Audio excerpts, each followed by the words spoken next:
asked all of you what you would think if an ICE agent quit for moral reasons. What questions would you have? Would you forgive them? How would you feel about them?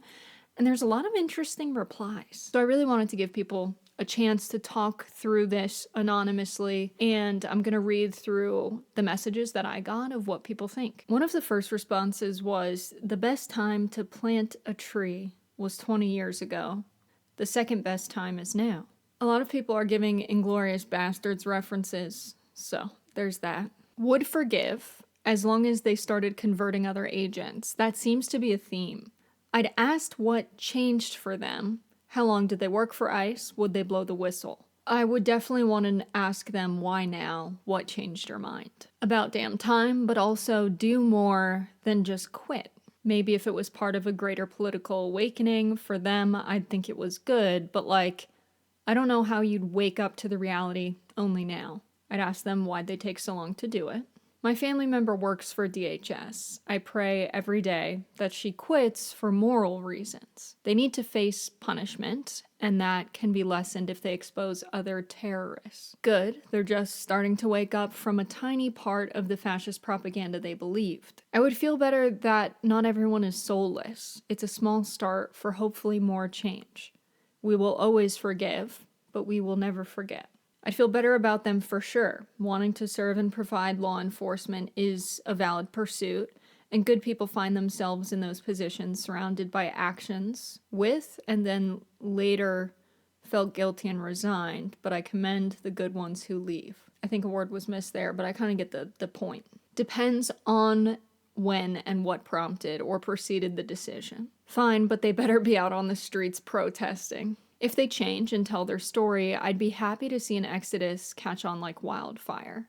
The time is now. If they let this continue and play the blind eye for another year or two, it's BS. Someone said, great. It can happen en masse. It's about damn time. And what was their final straw? This person said, too little, too late. Another one, depends on when they joined or quit, to be honest.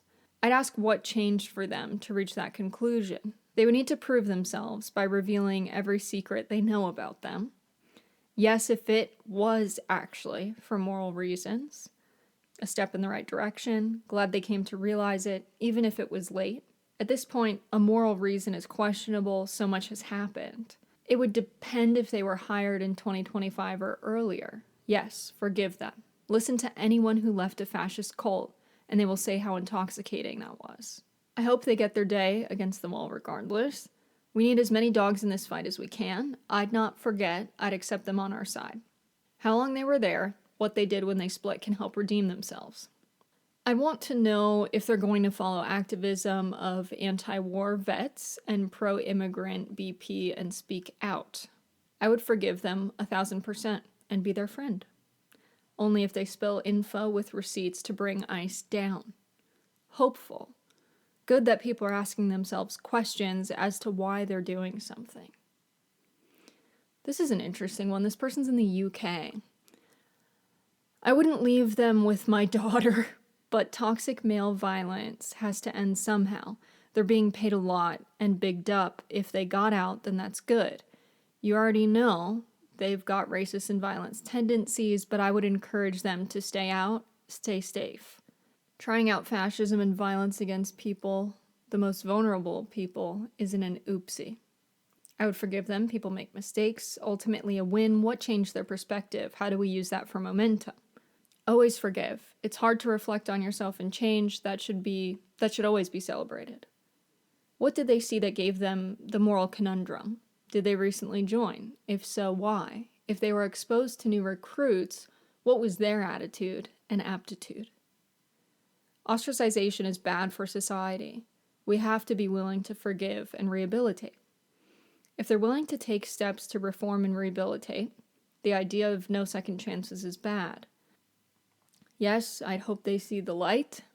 I think you would at least have to hear them out as to why they joined and why they quit. Are they trying to do an expose or talk to journalists? If not, I don't care for the posturing, TBH. Don't punish someone for making the right choice. That's an interesting way to look at it. Don't you want all the ICE agents to quit because the job is wrong? We're all doomed if we don't leave room for redemption and forgiveness. If they can cite reasons, sure, they should definitely be forgiven. ICE never stood for morality, so why'd you join in the first place? Relieved for them. There can be the possibility of redemption and forgiveness, maybe not immediately. It would take a lot to forgive. What was the catalyst? Do they reject all of it now, or was there a limit? It depends. I'm for rehabilitative justice, but they'd have to face some form of punishment. Very dependent on what they said their moral line in the sand ended up being. I'd say about time. Hopefully it happens en masse. I would appreciate their moral compass has changed. People can get a second chance within. Forgive. ICE bad. System bad. Changing mind good. People flawed. Quitting ICE encouraged. I'd have to investigate it further, but yeah, having that change of perspective is laudable.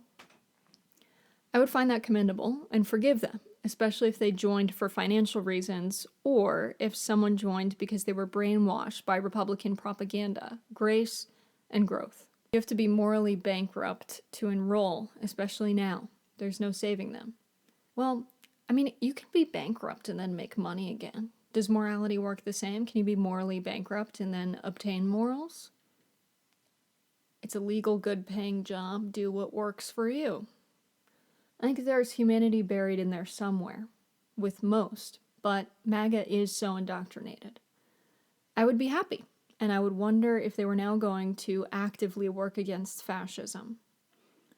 Ask them more questions. What did they feel was immoral? I think that's valid. I think there's a lot of people that don't have trust for someone who would take this job and do that job, and maybe that doesn't consider the fact that people can not know what's really going on.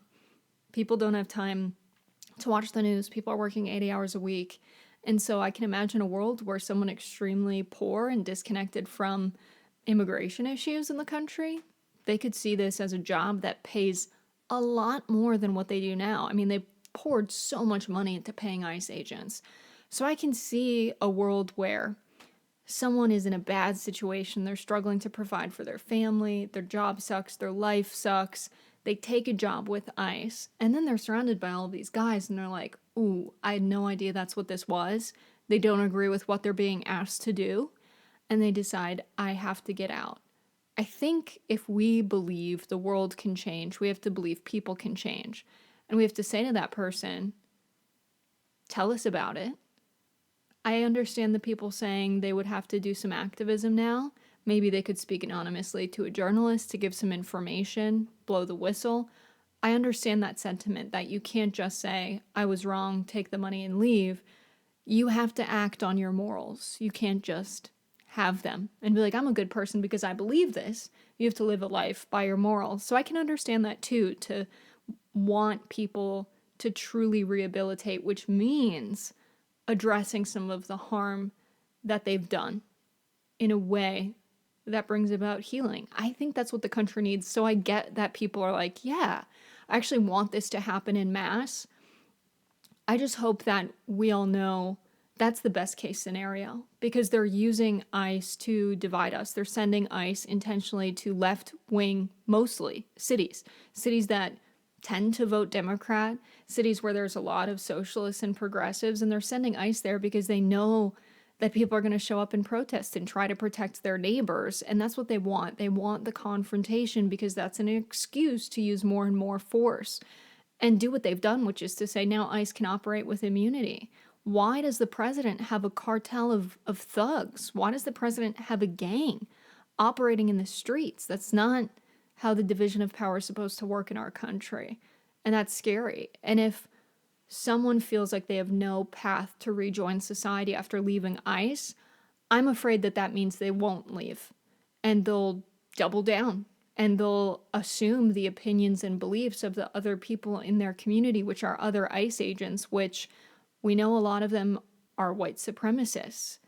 That's scary. That by us rejecting ICE and what ICE is doing, we could be getting in the way of maybe a campaign to get people to leave ICE. I'm not sure what that would look like, but I think it's worth thinking about. I really wanted to give people a chance to hear each other's perspectives. Maybe you have other opinions. Throw those in the comments. Subscribe for more videos like this one. Thanks for watching the Jessica Burbank Show. Love you. Bye.